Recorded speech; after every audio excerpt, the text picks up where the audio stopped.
उस एक रात सफर के बाद सब कुछ बदल सा गया था। विहान पूरी तरह से गुमसुम हो चुका था। वो ना किसी से बोल रहा था और ना अपने मम्मी पापा की बातों का जवाब देता। उस हादसे ने विहान को इतना डरा दिया था जिसका सदमा उसके दिलो दिमाग से नहीं जा रहा था। उस सफर से आए हुए विहान को एक महीना बीत गया था, लेकिन डर उसकी आंखों से अब तक गायब नहीं हुआ। वो जब भी अकेला होता तो घबरा कर रोने लगता। मम्मी पापा पूछ पूछ कर परेशान हो चुके थे कि आखिर उसे हुआ क्या है। रात हो चुकी थी। विहान अपने बेडरूम में बैठा हुआ था और कमरे में पंखे को टकटकी लगाकर देख रहा था। और इसी के बगल में उसकी माँ रीना बैठी हुई थी, जिसे अपने बेटे की हालत को देखकर बहुत बुरा लग रहा था, लेकिन वो पूरी तरह से अनजान थी कि आखिर हुआ क्या था। विहान बेटे, तुम्हें हुआ क्या है? तुम इतना क्यों डर रहे हो? मुझे बताओ, मैं तुम्हारे डर को दूर करूंगी। बेटा, मैं तुम्हारी माँ हूं ना। विहान ने रीना की बातों का कोई जवाब नहीं दिया, बस तकिए को जकड़कर आंखों में आंसू लाने लगा। बेटा, तुम्हें आज बताना ही होगा। तुम उस सफर के बाद खामोश क्यों हो? तुम क्यों इतना डर रहे हो? विहान बताओ, मुझे बताओ विहान। बोलो, तुम चुप क्यों हो? बोलो, तुम्हें बोलना होगा। बहुत जोर जबरदस्ती करने के बाद आखिरकार विहान के मुंह से एक शब्द निकला जिसने पूरी कहानी को बयां कर दिया। सफर नहीं, मौत का सफर था माँ। वहां सब कुछ अलग था। वो काली रात से गुजरी हुई बस, वो सब कुछ गायब था। वो बस स्टेशन जहां लिखा था यहाँ आना मना है। बेटा, फिर क्या हुआ? फिर वो हुआ जिसका मुझे अंदाजा भी नहीं था। क्या घर से तू सही सलामत गया था?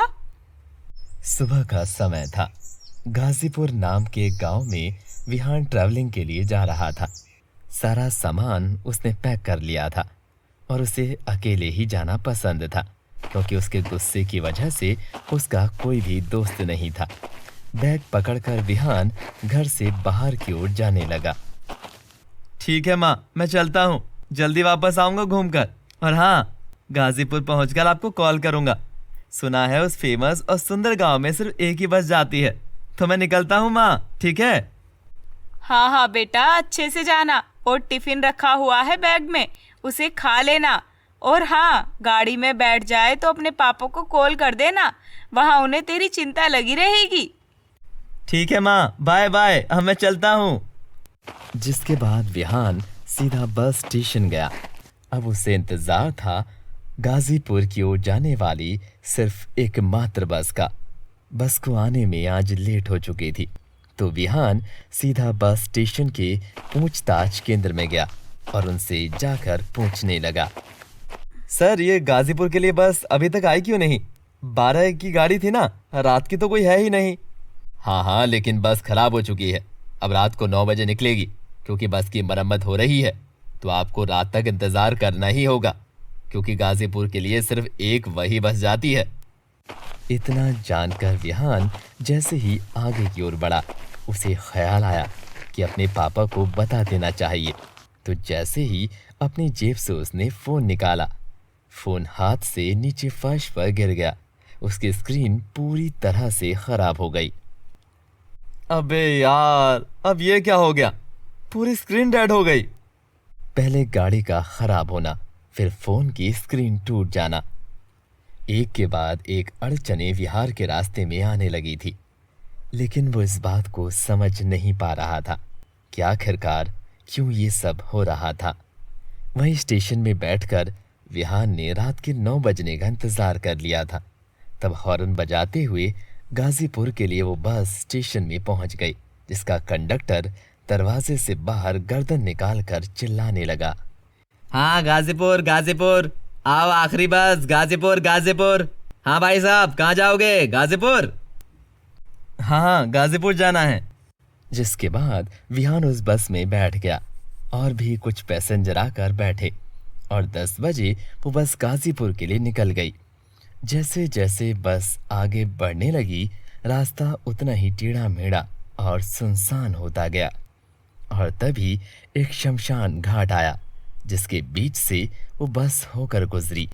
विहान ने खिड़की से झांक कर देखा तो रात के समय में भी वहां चिताएं जल रही थी, जिन्हें देखकर विहान के मन में डर पैदा होने लगा।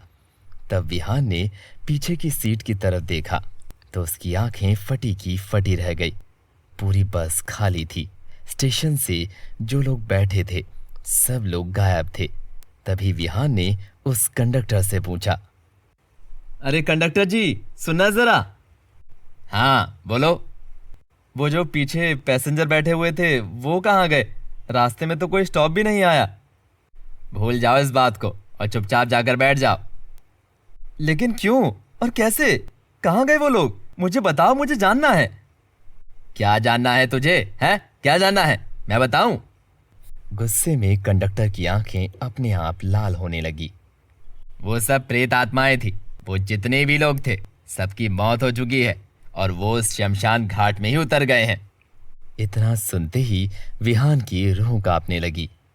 तेरी ही तरह वो भी इस बस में बैठे हुए थे और मारे गए। कैसे? ऐसे। इतना बोलते ही कंडक्टर ने अपना रूप बदल दिया और वो एक प्रेत आत्मा में तब्दील हो गया, जिसे देख विहान लड़खड़ाते हुए पीछे की ओर भागा और वो एक सीट के ऊपर जा गिरा। वो आत्मा धीरे धीरे विहान के पास गई। उसने अपने काले लंबे नाखून बाहर निकाल लिए और विहान के गले को घोंटने लगा।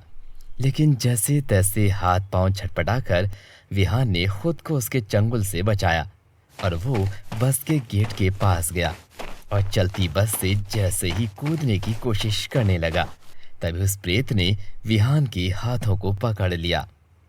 मुझे छोड़ दो, मुझे जाने दो मुझे। ऐसे कैसे जाने दूं? तू भी मरेगा।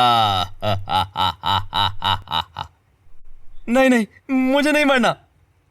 प्रेत आत्मा ने विहान को अपनी तरफ खींचा और फिर उसके गले को दबाने लगा, पर विहान ने फिर अपनी ताकत से उसके हाथों को अपने गले से छुड़ा लिया। दोनों के बीच लड़ाई शुरू हो गई और लड़ते लड़ते बस स्टेशन तक पहुंच गई। विहान की नज़र खिड़की से बाहर पड़ी और वो तुरंत बस से बाहर कूद गया। फिर भागते हुए एक बेंच के पास गया जहाँ एक आदमी पहले से ही बैठा हुआ था। विहान ने उसके कंधे पर हाथ रखा और उसे जैसे ही उसने मदद मांगी, उसने विहान की तरफ पलट कर देखा तो विहान की चीख निकल गई, क्योंकि वो भी एक प्रेत था। हाँ! दो प्रेत आत्माओं ने विहान को घेर लिया। उसे कोई रास्ता नजर नहीं आ रहा था कि तभी प्रेत ने विहान के गले को पकड़कर उसे जमीन से ऊपर उठा दिया। उसका गला घुटने लगा। पकड़ इतनी मजबूत थी कि विहान की आंखें भी बाहर आने को थी। लेकिन तभी विहान ने अपने पैरों से उस प्रेत की छाती पर लात मारी और आगे की ओर भागने लगा। भागते भागते विहान को स्टेशन पर एक मंदिर नजर आया और वो तुरंत उसके अंदर चला गया। हे भगवान, मेरी रक्षा करो, मुझे इन प्रेत आत्माओं से बचाओ। और तब विहान ने एक चैन की सांस ली, क्योंकि उस मंदिर के अंदर रोडवे स्टेशन की वो प्रेत आत्माएं प्रवेश नहीं कर सकीं। और अगली सुबह सूरज निकलते ही विहान तुरंत जैसे तैसे उस जगह से वापस अपने घर आ गया। विहान की किस्मत अच्छी थी। उसने अपनी जान बचाने की आखिरी कोशिश करी, जिस वजह से आज वो अपने माँ बाप के सामने बैठा हुआ था। रीना को पूरी कहानी पता चल चुकी थी। इसके बाद उसने सारी कोशिश करी उस हादसे को भुलाने की।